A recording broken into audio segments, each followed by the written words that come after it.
From the beautiful city of Los Angeles, California, we bring you the Gimme Three Podcast.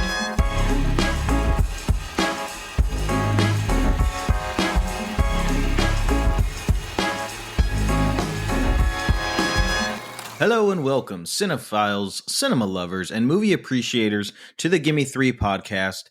I'm Nicholas Ibarra. My esteemed co-host, Bella F. Stratus, will be back with us very soon. But on today's show, I have an important announcement to make. As some of you may know, Sonja Mereu, producer, frequent guest on this show, she and I run a film festival, the Los Angeles Diversity Film Festival. After 10 years in operation, we went dark last year. We took a year off, took a step back, assessed where the festival was, where we wanted it to go, and if there was a place for us in this evolving film festival world and the film industry, which is ever changing. Well, a year away from the festival, Sonja and I really missed LADFF. Not only that, we heard a lot from filmmakers and fans of the festival and friends. Where's the festival? When's LADFF coming back? Is it coming back? Which was, very, very gratifying, very heartwarming.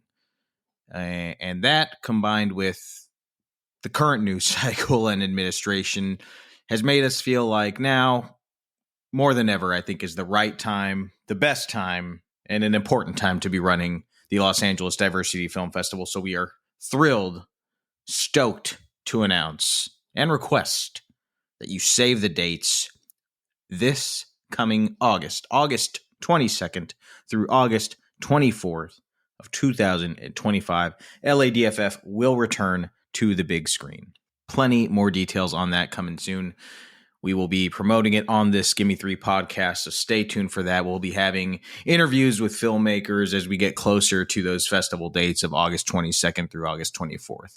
Now, if you are a filmmaker, submissions for the festival are still open. They've been open for the last few months, but they're only going to be open for a short period of time. Submissions close on April 8th, so there's still time to share your films with us. God knows we want to see them, so send them our way. LADFF.com is a place to submit. And I know some of our listeners may not be familiar with the Los Angeles Diversity Film Festival because I know we've got new listeners. And we've got listeners who listen to the Gimme Three podcast that didn't listen to our previous podcast, Film Forward. So with this announcement, I thought it'd be a good time to take a look back at 3 films that have screened with LADFF in the past.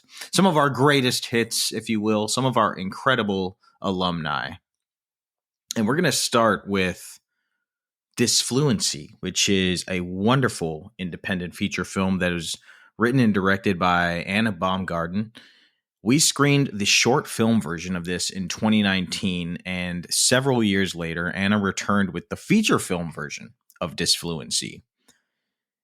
At the beginning of 2025, it actually got a theatrical release, which is amazing and so well-deserved, and it is now available to stream on demand. And if you live in LA, this Thursday, April 3rd, you can see Disfluency on the big screen, the Los Feliz 3, with the American Cinematheque. So don't miss your chance to see it on the big screen if you live in Los Angeles. Again, if you don't live in Los Angeles, it is available to stream on demand. But for now, I want to take y'all back a couple years to my interview with Anna as she was revving up for her screening with the Los Angeles Diversity Film Festival.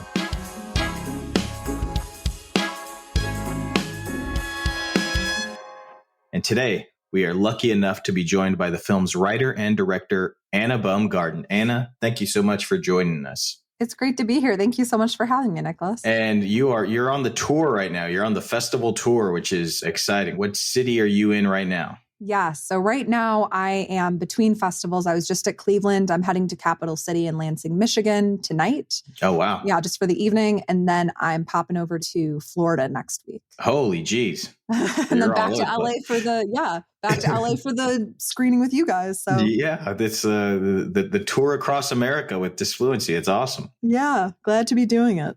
For those who don't know about it, tell the audience a little bit about your film, Disfluency. Disfluency is a coming-of-age story that follows Jane, who fails her final college class and goes home for the summer. And over the course of the film, she comes to terms with the traumatic event that derailed her senior year and caused her to fail. And it deals a lot with communication. She does a language study to get extra credit to make up for this class. And so that we really dig into how we communicate and what different words and phrases mean and if different people say them, all sorts of things.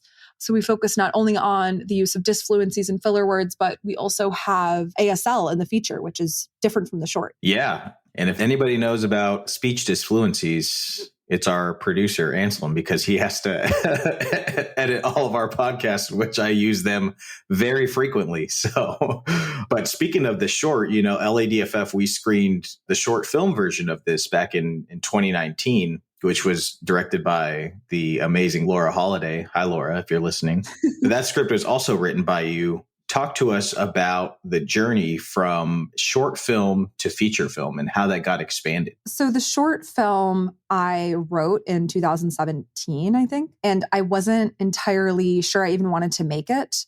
It was kind of just a way for me to work through my own experience with trauma at the time. But I got to a point where I felt really compelled to make it, and I have a background in producing. So I had this short script. I wanted to produce it.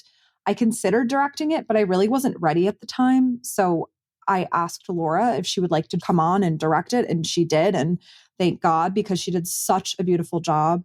Laura is one of my very best friends, and it was amazing working with her. And she's one of the people that really encouraged me to direct the feature. So I owe Laura a lot. Short to feature. So Disfluency, the short, happened, and we took it around, on the festival circuit. We screened with you guys, which was amazing.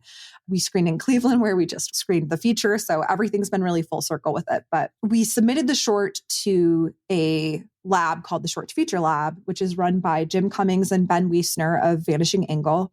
And I ended up going to Malibu for 5 days with other filmmakers. And we all, talked about how we would develop our films into features and whatnot. And that's where I really made the decision to move forward with it. And from the lab to shooting was only like 6 or 7 months. Oh, wow. Yeah. So I literally started the outline at the lab. And then 6 months later, we were shooting the feature film. Yeah, that's a very fast turnaround. Yeah, that's great. And labs, I think, are wonderful in that sense because, as you know, writing can be such a lonely process. Oh, yeah. And especially when you're doing something that's, somewhat of a heavy subject matter like this film, it's great to have instant feedback or just to be in the midst of other stories that are being told, because those kind of help you work through your story in a way. So that's really awesome and very impressive that you guys were able to get it from page to screen that quickly. That's awesome. Yeah. Something that we talked about at the lab was how everyone from investors to crew, cast, everyone wants to get on a moving train. Mm-hmm. So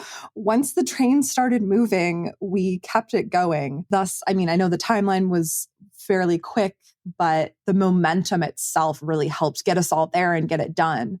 So I don't know if I would do it that way again exactly, but I'm so glad that we did for this one. And it's also a story that kind of came pouring out of me. It's a reflection on experiences I've had and friends of mine have had.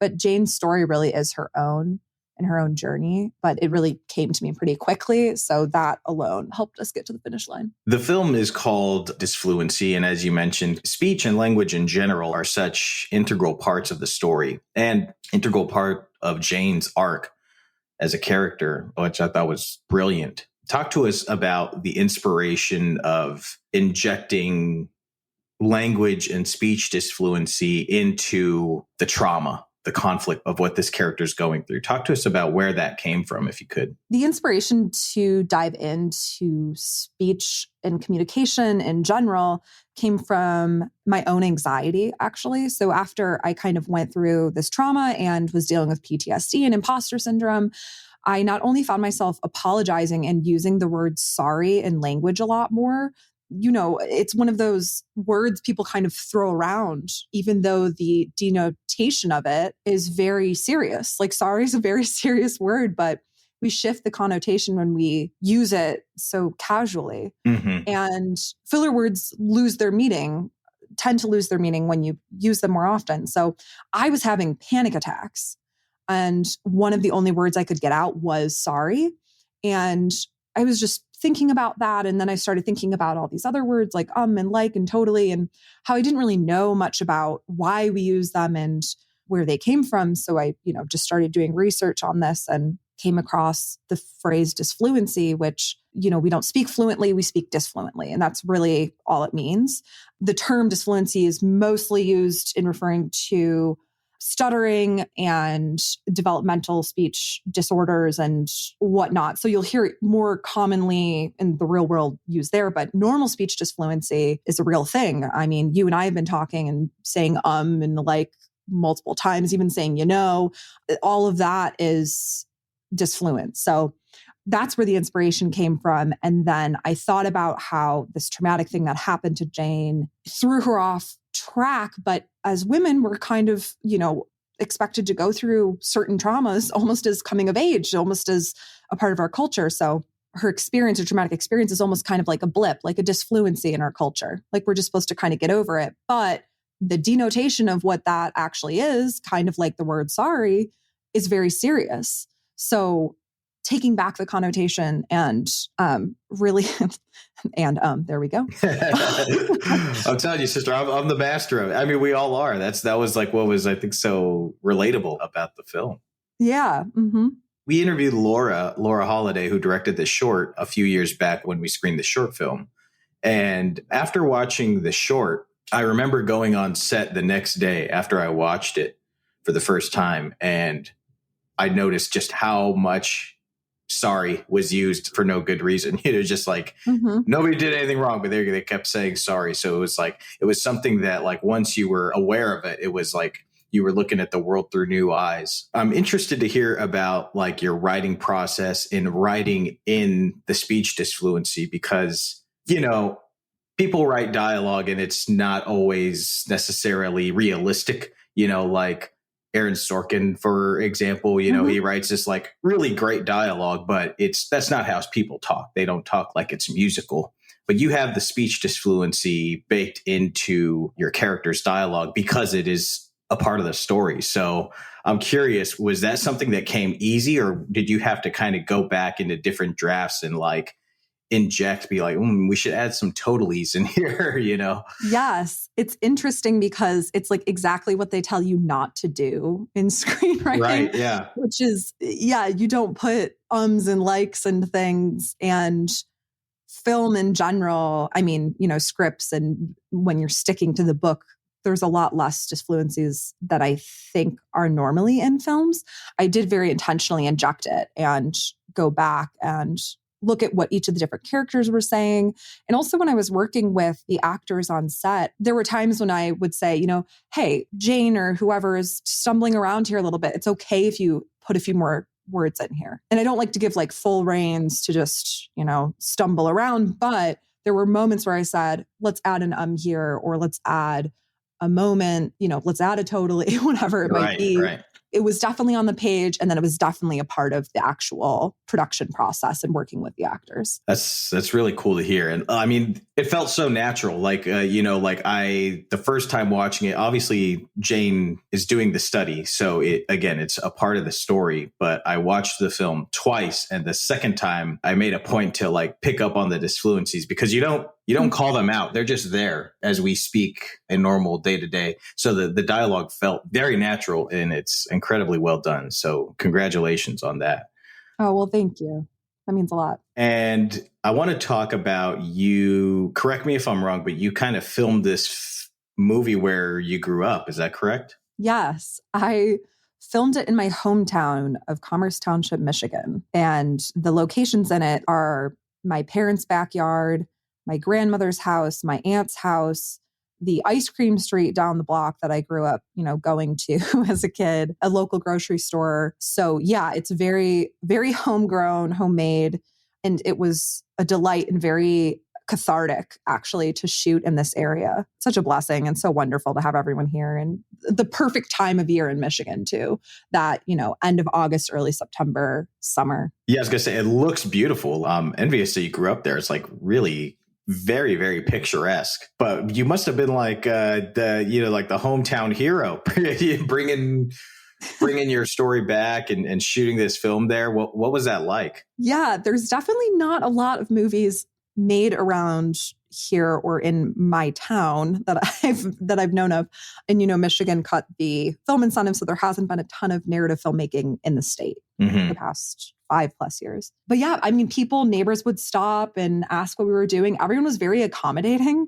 There were people that would be running their lawnmowers, a few houses down, and we'd tell them we're making a movie and we'd ask them if they could hold all of that stuff. And everyone was pretty excited and supportive about it in the community. So that was really wonderful. Yeah, such a different experience than filming in like Los Angeles or anywhere else. I love the backdrop. I love the landscape. And I've always wanted to shoot something here because I just adore it so much. Yeah. In Los Angeles, if they find out you're filming, they intentionally turn on their lawnmowers so that way they can get their $100 payoff. Oh, yeah.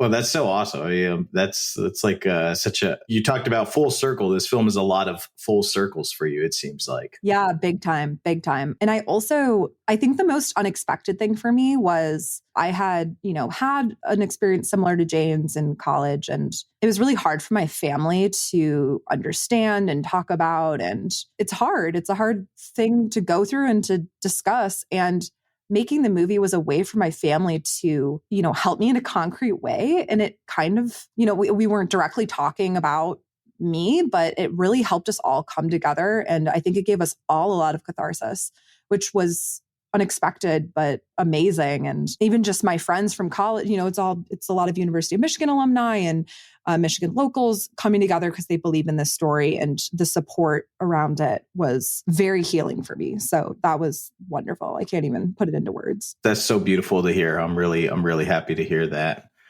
If we can, let's talk about the star, Liebe Barrère. She does such an incredible job, especially portraying that internal battle, and she was in the short film as well. So to a certain extent, she was familiar with the character. But if you can, talk to us about how you two created the character of Jane. Liebe is amazing.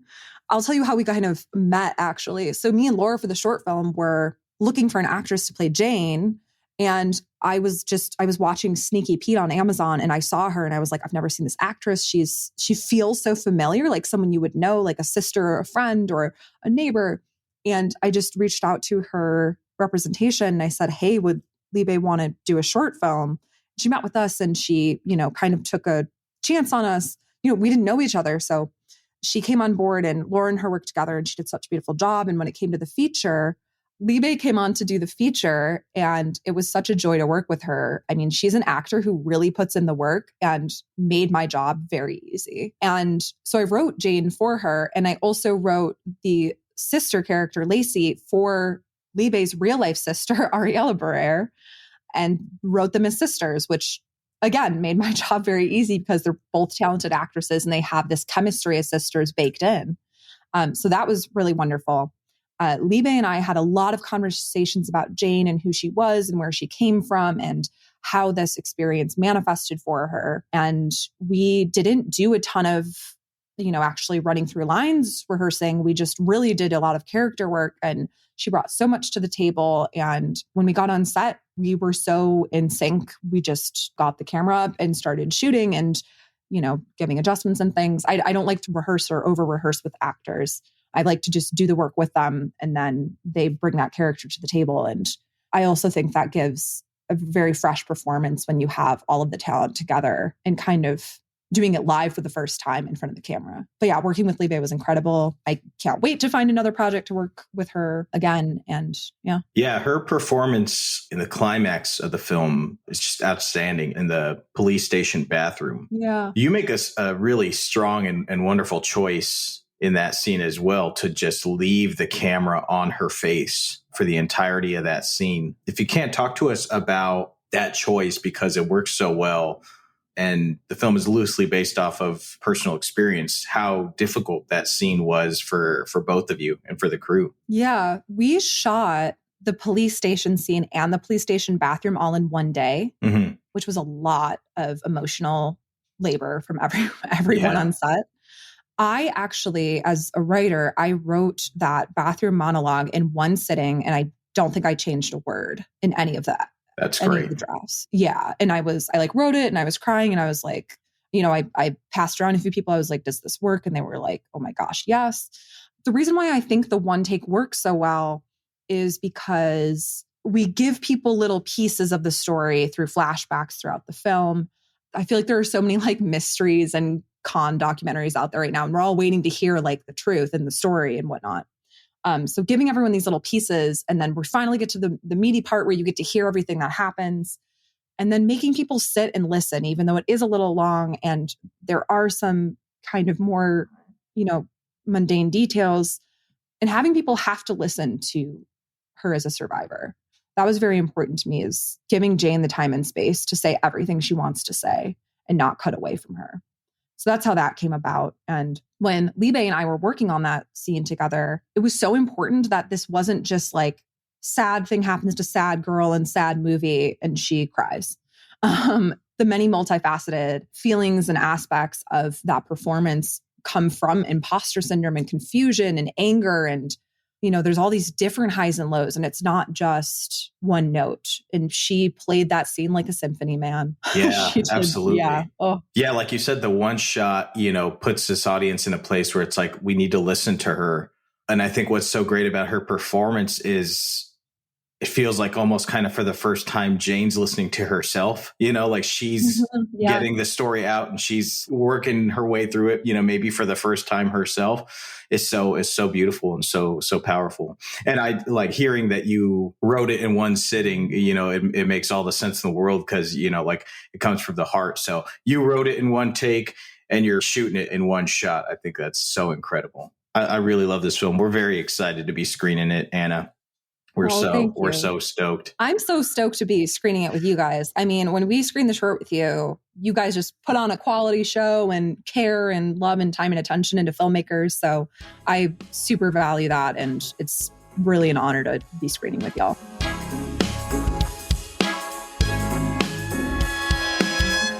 Amazing. Once again, if you want to see Disfluency this Thursday, April 3rd at the Los Feliz 3, or you can stream it. It is available on demand. Speaking of short films turned into feature films, Honk For Jesus, Save Your Soul by the wildly talented Ebo sisters, Adamma and Adanne Ebo. You may remember this feature hitting the big screens just a couple years back. It stars Regina Hall and Sterling K. Brown. Incredible film. Wonderful directors. And back in 2019, I remember when this short film was submitted to us, and I remember watching it for the first time, and I was floored. Instantly, I knew that we were in the hands of some master storytellers, just incredibly talented filmmakers. It was one of those times where, as a programmer, I immediately knew, okay, this is in. We are accepting this movie. I'm building an entire program around this film. It was a lock, an instant lock. So I'm going to share our interview with Adamma and Adanne Ebo about their short film version of Honk For Jesus, Save Your Soul. We even do a little Gimme Three at the end of this episode that I think is really amazing. It just shows how incredible these women's brains are. If you do want to watch the feature film version, which I recommend that you do, it is streaming right now, available right now on Peacock. Check it out.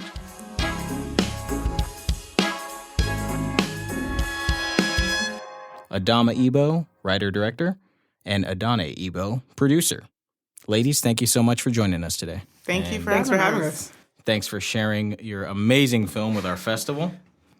This movie really floored me. I'm not going to lie. It floored me. Before I start gushing all over it, can you tell the audience a little bit of what the film's about? Sure. So We're originally from Atlanta, Georgia, and if you didn't know, the South is all about church, specifically mega churches. There's a huge mega church culture in the South and in Atlanta in particular. And when we were growing up, it was all the rage. And there was this one very, very rich and popular pastor of a mega church who would ride in like Bentleys and like wear fitted tees and like these suits and like the R&B hats cocked to the side, like trying to be really, really, really like hip. And his congregation was huge. It was, thousands upon thousands. And the church grounds were huge. It was like Disney World. You had to take like little trams to get around. And so people very much looked up to him, gave the church and him all this money. And then it came out that he was having relationships with young boys in the congregation. And, you know, the I feel like logical reaction would be like, this is a bad guy using his money and influence and his apparent closeness to God to wield this power over these young boys. But the community response was baffling, right? Like, yeah, it was confusing. People were like, oh, but he paid off the debt of Lithonia, one of the counties in Georgia, and like he's done so much for the community. Why do we have to even talk about this type of thing? Or he's apologized. So so that's done. Or like the boys were 16, right? So they knew what they were doing. They're old enough. Oh my. Yeah, like all types of weird rationalization, and we were like, okay, this is weird and concerning, but we were primarily really, really interested in his wife and her response, because initially, like, she left him. She filed for divorce. And so it was like, okay, so she clearly believes what happened and takes issue with it. Great. But then she backpedaled and said something. Essentially, she said she wanted to be a role model and she wanted for women. And so she was like, what would I look like if I gave up this easily? What would that say about me as a woman? And what would that say to women who are going through a tough time? And I think I was fascinated by the mindset. I was fascinated that her response to that was, she is a victim, but that she was placing herself almost on his level, that they are like equal partners in this and equal responsibility in this terrible thing that he did. Right. And so I sort of viewed her from that point on almost as much of a villain as he was. She's complicit. She was complicit. Yeah. You know? And so I think the film, one, explores like the kind of bizarre nature of this culture, mega church culture for sure, and the hierarchies within it and how seriously it's taken. But it also, I feel like, one, reflects Lee Curtis, who's the pastor in the film, reflects his kind of weird struggle, because the pastor in real life, I think he truly thought like he should be forgiven, like the community should forgive him, because he is one thing, but also all these other things. But it also explores Trinity, who's the first lady. We call like the pastor's wife the first lady because it's that type of business. We really want to delve into her complicitness, because while she is also a victim in a sense, she's very complicit in, you know, in the aftermath of all this stuff. Yeah, and I thought it was interesting to try to explore people who are definitely villainous, but have bought into their own hype. Like they don't think that they're that bad. Yeah. Or that they truly believe that they deserve a second chance. Yeah. Well, I think that's one of the things that you ladies do so well in the film is specifically the performances of your two leads. You can see, without them saying it, you see the turmoil inside of them. You can see them as they're, you know, lying through their teeth, not just to the people they interact with, but like to themselves. Yeah. You can see that and you can feel that. Can you talk about working with your actors and how you guys built these characters together? Yeah, so I was fortunate enough that both of my actors are Southern. Right. So they knew they knew the scene. They immediately got it. One of them was raised in Atlanta, so he knew exactly who this was like based on and everything. So that part of it was pretty easy. I think the main thing that I would give them as we were shooting was to not be angry at themselves. There were some takes and some ways that we tried it where you could tell that they were completely like mad at the characters themselves, the actors, and I would have to sort of let them know, like, you take this extremely seriously. Even the comedic parts, I was like, this is serious as hell to you. And this is your life on the line. That is how you're approaching this. You have to save face at all cost or all is lost. Right. And I think that sort of desperation definitely lent itself to the it evoked that sort of desperation in the performances, and I think it lent itself both to the comedy and the more when it gets darker, those aspects of the film. So obviously it's a dark subject matter. There's some very real and dark themes in the film, but there's also some really like almost slapstick comedic moments in it. When did you ladies decide? At what point in the process did you decide to bring the comedic element into it, like in the writing process, and what draft did you feel like, you know what, this would make a great mockumentary kind of? I think in the beginning. Very first draft. Draft number one, yeah. I am the most attracted to dark comedies and satires, and so I knew that whatever I decided to do with this film, it would be that, even before I decided on what the subject matter was going to be. And once I did, I was almost like, well, this is too tragic to depict straight dramatically. Right. There are just some things that I feel like are so painful that that pain is almost heightened by comedy. And I wanted to give myself a challenge for sure. And I felt like, well, abuse isn't funny. And how can I work that in there in order to heighten how terrible this is? Yeah. And so draft number one, and it did take, I wrote maybe like 15 drafts of it. And it's not a super long film. I think page-wise, it was around 15 or 16 pages. And a lot of those drafts were trying to get the tone exactly right, making sure that it didn't feel like a jump once it went from slapstick to pretty dark. Right. And then there are also just elements of the culture that are just so ridiculous. That's true. Right. You have to. There was no way that especially our personal relationship, growing up in the South, growing up in the church, there was no way we were going to be able to hand that 100% dramatically. There was just like the outfits that they wear in the film. This is how people dress when this they go is to how church. people. Yeah, it's like a show. It's performative. Yeah, it's like very top to bottom. It's very performative, and so I feel like if we were to tackle that just only dramatically, very seriously, that it wouldn't ring true.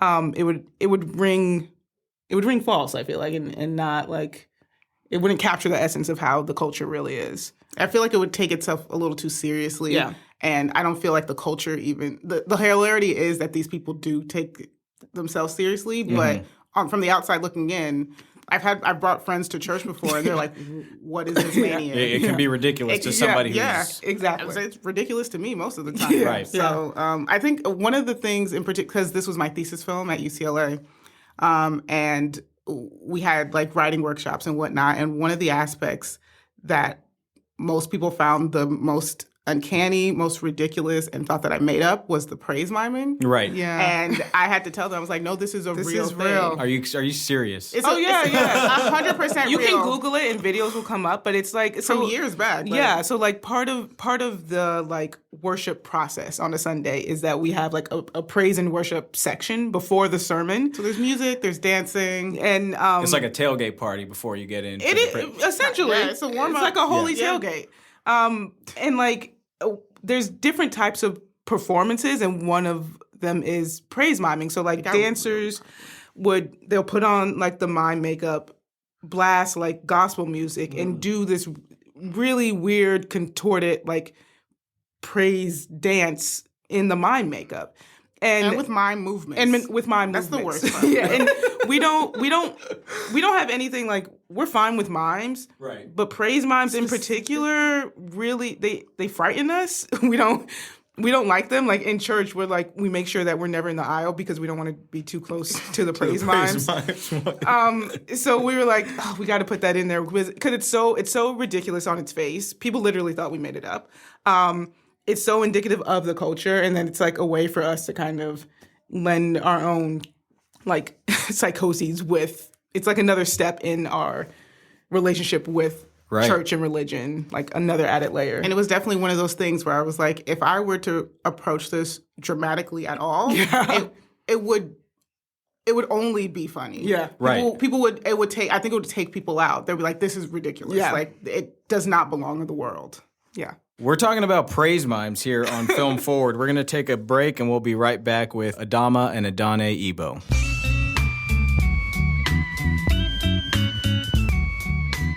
All right, welcome back to Film Forward. We're talking about Honk For Jesus, Save Your Soul. You ladies are twins. We are. Yeah. All our lives. let's talk about working together as siblings. Is this the first film you guys done together, or you guys have been doing this for a while? Second film? Yeah, the second. Yeah. The second film. It's not a super long while. No, but we've been partners forever. That's true. Partners in crime for life. Yeah. So I think we became film creative partners after she attended film school, or after I'd already started. After she already started film school, and I was in law school and having an existential crisis about what I wanted to do, because I quickly found out that was not for me. And she was in her second year at UCLA. So I'd been out here for a while, had met people, and she asked me if I thought about being a producer. And I was like, no, like I've always loved television and film, but always saw myself on the more like legal business affairs side of things, and not so much in the creative. And she told me that a lot of producers are lawyers and have their JDs, and it's a lot of the same skill set. And so she encouraged, at UCLA, it's really cool. They have to make a film every year. And so she encouraged me to produce her second year film, just to try it out and see how I liked it. And it was baptism by fire, definitely. A lot of Googling because I didn't know what I was doing. But I fell in love with it. She did an outstanding job. Thank you. It always surprises me when people are good at producing, because I'm not that person at all. Yeah. Yeah. So I fell in love with it and figured that's what I wanted to do always. And my most direct way in on the creative side was through my sister. And we just worked well together. We're like, creatively, we're like both like either side of the brain. She's not so much for the producery aspects of things, or like organization or deadlines. Yeah, and I'm very much so that type of person. So it just works, right. And we're able to communicate well because we've had to forever. You guys have a little bit of a rapport. Yeah, a little bit of a rapport. Just a little bit. And so it just works. It clicks. And how was the transition for you, Adanne, coming from law school into the film industry? Yeah. The hours for both are, similar. Similar. I'm actually still I work in business affairs at a studio, but have been producing a lot on the side, and we have like a lot of projects we're working on that are getting some traction. So that's good. So the transition has been I've been working here in business affairs for about 3 years, so I'm ready to make like the hard transition. Right. But balancing that, I feel like has been good because it's heightened my business sense for the industry, and then producing on the side has heightened my creative sense. So it's been good, but I'm ready for that move. You're ready for the full jump. Yeah. The industry will be lucky to have you when you make it. Adamma, can you talk to us a little bit about your writing process? I kind of like talking to other writers and getting a sense of their routines. When do you feel most productive? Where do you like get your inspiration from? Yeah, when I tell her it's time to write. When I have a deadline. No. I never too early. I'm a wake up and write person, but I don't wake up early. Right. Unless I have something specific that I need to do. And I always have to sort of hang out with myself before I write. And so it's never the first thing I do. I'll like roll over for a little while. I'll turn on probably some true crime because for whatever reason that relaxes me.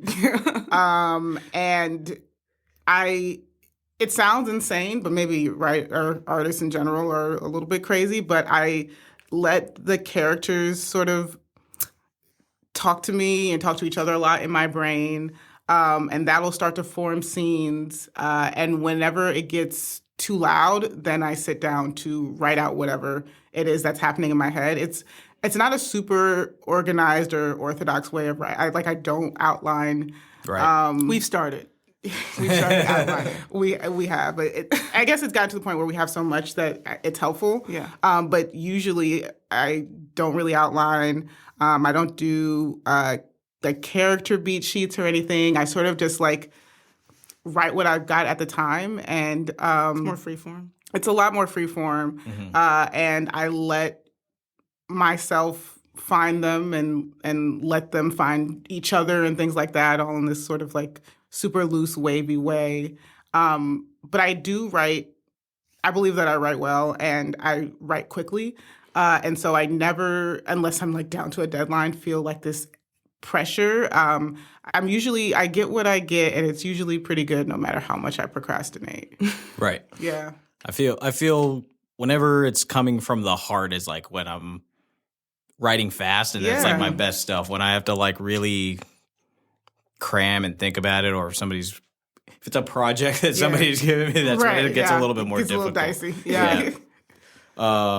So guys, we'll be right back. We're going to be back with our favorite segment, Gimme Three, with Adamma and Adanne. All right, we're back with Film Forward. Our guests today are Adanne Ebo and Adamma Ebo, and they're about to give us 3 recommendations, films that may have flown under your radar. The segment is Give Me 3. Ladies, let's start with the first one. Sure. I think our first one is Blind Spotting. It came out last year, which I thought it would be bigger than it was. I was like, this is going to dominate the award season. Wow. I definitely thought, I think it was definitely top 3, one of my top 3 favorite live action films of last year. It's a dark comedy. It's exactly what we love, especially I feel like with a topic like police brutality, which is very, very specific to the Black community, and we are of the Black community. And gentrification. Gentrification. I was pretty sick of seeing just like tragedy porn about police brutality, and this tackles it in such a fresh way that I'm like laughing and like having a heart attack like back to back to back. You're laughing, you're crying. It's like it's fantastic, and I love the integration of the slam poetry. It's just like to me, it's a beautifully done film, and I think it was slept on. Oh, absolutely. That was Anselm's, I think, favorite of last year. Yeah, good. I think we saw it like 3 times. We did in theaters. So get all my money. Yeah, that's our first one. I'm excited to see what those guys come out with. Oh, yeah. Them as a creative team. Oh, yeah, they're good. I want to work with them. All right, your second, ladies. We're going to say Anomalisa. Oh. Yeah. We're big fans of animation. We're not animators ourselves, but we just love the medium as a way of telling stories, and have forever, probably. Yeah. And stop motion in particular is such, I believe, an undervalued but gorgeous form of animation. It's always a treat. It's just always, whenever I get it, I'm like, yay, people are still doing this. Yeah. Yeah. So I think stop motion animation is always a treat. I feel like it's undervalued, and I wish there were more of it. But Anomalisa in particular, I think it was an amazing idea by Charlie Kaufman's amazing mind, I guess, to do an adult stop motion animation film, a feature at that, because I feel like we get adult animated television series, which are great, but like it's very rare to get adult animated feature films. In America. In America, for sure. Yeah. In America, yeah. And to tackle the topics that he was tackling, and I tell people, after I first saw the film, I said, this is the most realistic sex scene I've ever seen. And it's stop motion animation, puppets, tiny puppets. And it's gorgeous. It makes you like laugh. I was laughing definitely in the beginning, and it makes you very introspective. I think it's top-notch work for sure. Yeah. Absolutely. Yeah. And your third and final, ladies. We said Burning. Oh, yeah. Oh man, that was my favorite of last year. That was also slept on. Right. Arguably, I just knew it was going to get a best foreign film nom. There were a lot of good foreign films this year, I'm not going to lie. But sure. There were, but Burning was just, like, talk about an emotional roller coaster. Mm-hmm. Talk about handling tone spectacularly. Literally you go into the film and it's like, okay, this is going to be like a sort of like quiet, quaint drama, character study. Like, I can get with that. And then just very slowly ramps up and turns into something completely different. And by the time you get to that final scene, you're like, what did I do? Yeah, it's like, where are we? It's like, where are we? And it's all earned, you know? Absolutely. It's all earned. And the performances, my God, spectacular. Steven Yeun? Yeah. Mm-hmm. Never seen him in anything like this before. In that kind of a role, I was just absolutely floored by all of the actors, by every inch of the directing. I was like, this is a movie people need to see and people need to know about. And whenever I bring it up, people are always like, oh, what's that? And I'm like, no, know about it. It's on Netflix now if people want to watch it. Oh, it's is on it? Netflix. Good to know. You guys need to watch it if it's on Netflix. Please, guys, watch it. It's amazing. Or I have it on Blu-ray also, so come to my house. I bought it on Amazon Prime. I was like, everyone watch it. It's worth it. The attention to detail is breathtaking. I've seen it, I think, 3 times, and every time I watch it, I just find more things that are just like, look at that. It's just meticulous filmmaking. Everything is super intentional. Yeah. Even if you don't realize it when you're in that scene, later on you realize, oh, like, duh. Right. Like, he's an artist. Like, it's everything's super intentional. It's definitely one of those films that I think deserves and warrants multiple viewings. Oh, yeah. Absolutely. Yeah. Well, those are a fantastic 3, ladies. A fantastic 3 from some fantastic filmmakers. Thank you. I hope Adamma Ebo and Adanne Ebo, thank you so much for being on the podcast. Thank you guys for having us. Yes, we'll see you on May 18th. Thank you. Once again, Honk for Jesus, Save Your Soul, available to stream right now. The feature film version available to stream right now on Peacock. Streaming on, here's where we're getting a little competitive. We're talking about competitive stream. The streaming wars have come to LADFF. Streaming right now on Paramount Plus is All the World is Sleeping, a powerful and emotionally charged film that is written by and directed by a friend of the show, Ryan Layson. We've had him on the show several times. He's an incredible writer-director, as we've mentioned on the show, and we were really honored to host the Los Angeles premiere of this wonderful film a few years back.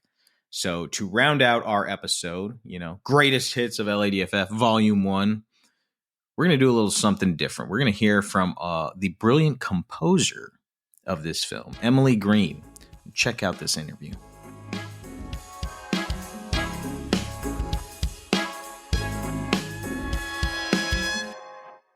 As I mentioned, though, we're very honored to be joined by today's guest. And this is a first for Film Forward. We have never had a composer on the show, but that changes today. Emily Greene is joining us today to discuss All the World is Sleeping. Emily, thank you for being here. Well, Nicholas, thank you so much for having me. It's a pleasure. And you're the first composer we've ever had on the show, so no pressure, but for our audience, you are representing every composer in the world right now. I'll do my best. That's all we ask. First off, congrats on just a really beautiful score for All the World is Sleeping. You did a tremendous job. How did you get into music composition? Again, this is the first time we've had a composer on, so my questions might go a little bit more basic, but I'm genuinely curious. How did you get into music composition? For me, I was just talking to you previously. I definitely come from a jazz education background, as well as modern music and being a touring musician. So while I do know a lot of classical music, I'm definitely coming from maybe more of an alternative. I'm not saying you can't be alternative with classical, but for me, my mindset may be a little less traditional. I really love ambient music, electronic music, pop music. And I guess all of that to say, I did go to college for music, focused on piano. And through that, really found the songwriting world and the touring world and the stage. And then through that, a few friends really got into composing and started really kind of leaning into that and being called into the rooms and realizing, oh, it's kind of like songwriting. It's just more through composed, and your goal is to lift the story and the characters. And how can I be of service in that way to the best of my ability to make what other people are trying to come to life. So I scored a short, and then it got passed to Shannon Riggs, who I saw was also on your podcast, who's been an angel to me. And she's an angel for the world. To all of us.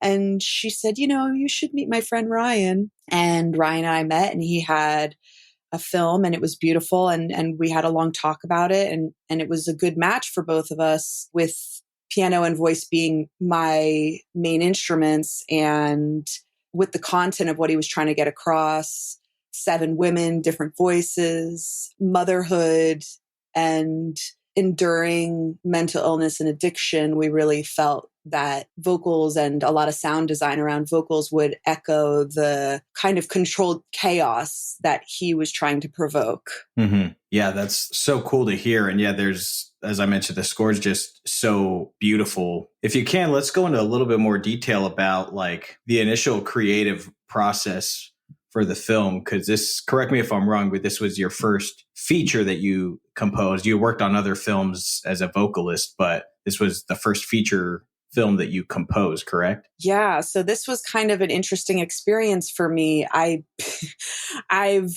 made a lot of music, and this, I kind of came in and thought, okay, I have to think about this differently. Mm-hmm. And the way I approached it was obviously to sit down with Ryan many times. I don't know if people know, but usually composers kind of come in at picture lock and kind of when a lot of the work is done. So I had to just kind of sit down and brainstorm with him about what he was feeling and how the characters could come to life best and how I could help do that, which I think is kind of similar to songwriting because you're trying to bring an emotion to life. It's just a different way of painting it. So our process was to go through the whole film traditionally, like as composers do, and have a spotting session.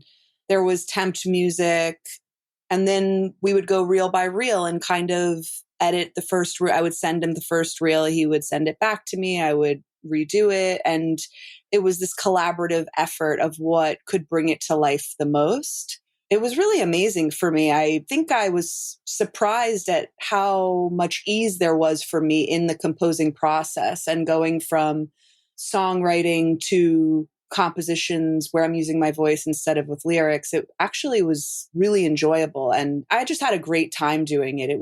It really took me out of my body in its own way, and in a similar way that playing music does. Mm-hmm. Yeah. And you mentioned you collaborating with Ryan and kind of like getting a sense of what he wanted and, you know, what worked for the film. But once you went into the room to work on it by yourself, was there ever any moments where the film took you in a direction that you didn't know you were going to go, or that was like perhaps different from what you and Ryan initially talked about? And you're like, whoa, I think I need to do this now. And this is what feels right now. Were there any moments like that? Well, Ryan is so great to work with because he is collaborative and trusting and encouraging. I think what was most surprising was how much we were on course before we even knew it.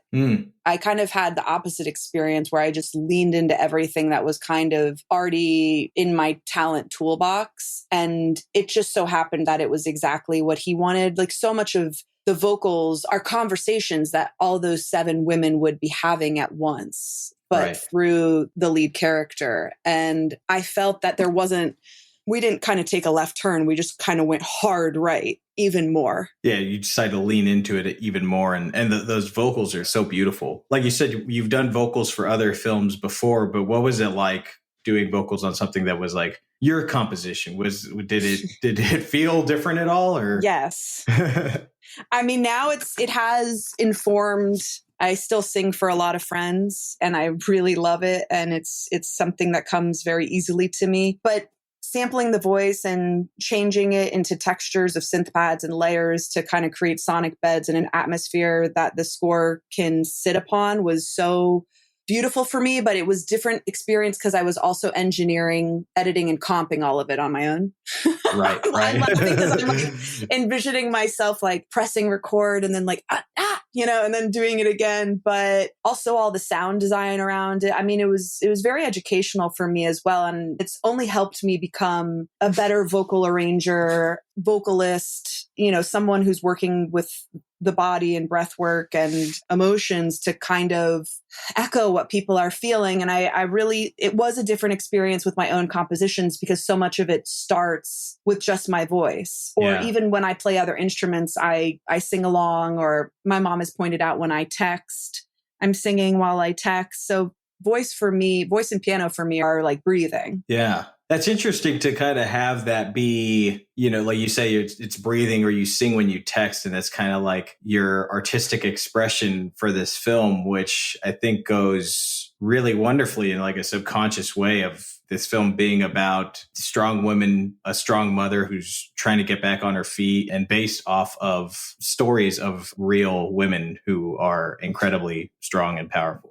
Yeah, having met at the premiere, I met 7 mothers, and it was impactful to hear everybody speaking and remembering that so much of storytelling, the origins of that are, joy and sorrow, and neither are constant or guaranteed, and it's up and down. And just kind of watching the joy that they felt seeing their stories being told was an incredible experience. The depth of it felt impactful for me. Yeah. And I think I tried to remember, Ryan was really clear when we first met, his intentions around filmmaking, directing, writing, cinematography, his process. And I was just trying to make sure to do the best to lift what it would possibly feel like to be enduring that kind of chaos, and also trying to stay empowered amidst crisis. Yeah. Well, I think you pulled it off wonderfully. Seeing the film on the big screen, which for those who haven't yet, you'll get the chance on January 20th in North Hollywood. Come see it with us.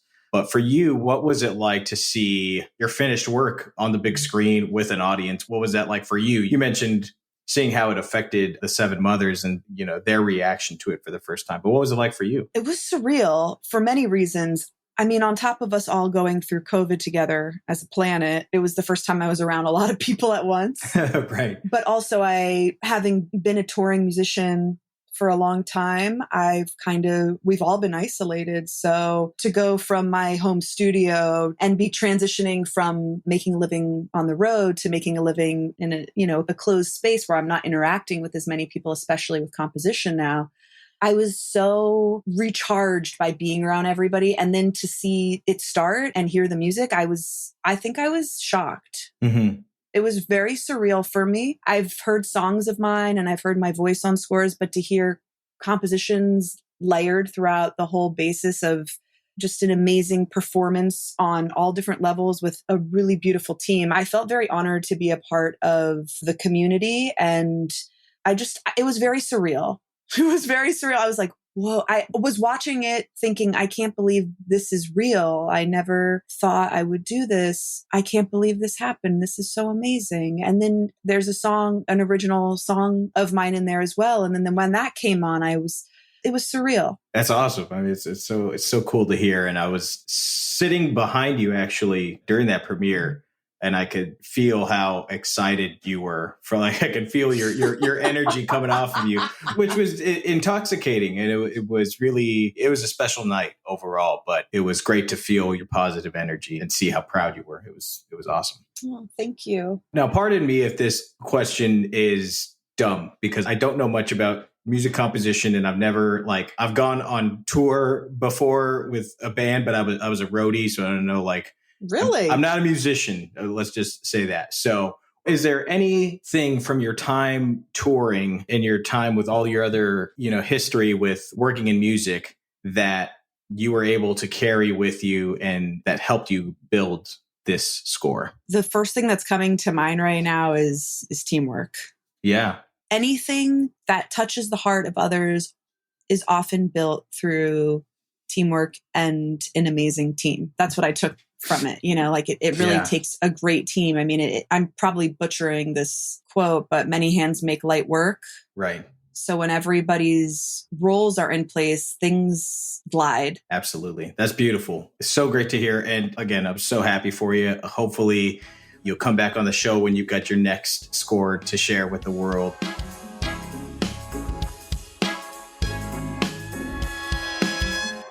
That's just a taste, everybody. Just a taste of some of the jaw-dropping, impactful, important films that we screen at the Los Angeles Diversity Film Festival. We'll be sharing some more of our greatest hits with you guys soon. And of course, as I mentioned, as we get closer to the festival, we'll be interviewing some of this year's filmmakers. And of course, if you want to see this year's batch of greatest hits, this year's films, August 22nd through August 24th, save the dates, LADFF 2025. It's coming your way. You can go to LADFF.com to stay up to date with details. You can sign up for our mailing list. And you can follow the festival on Instagram, LA Diversity Film Fest. Follow us on Instagram there for more news and updates. And again, if you want to be a part of the festival, we want to see your movie. Submit your film before time runs out.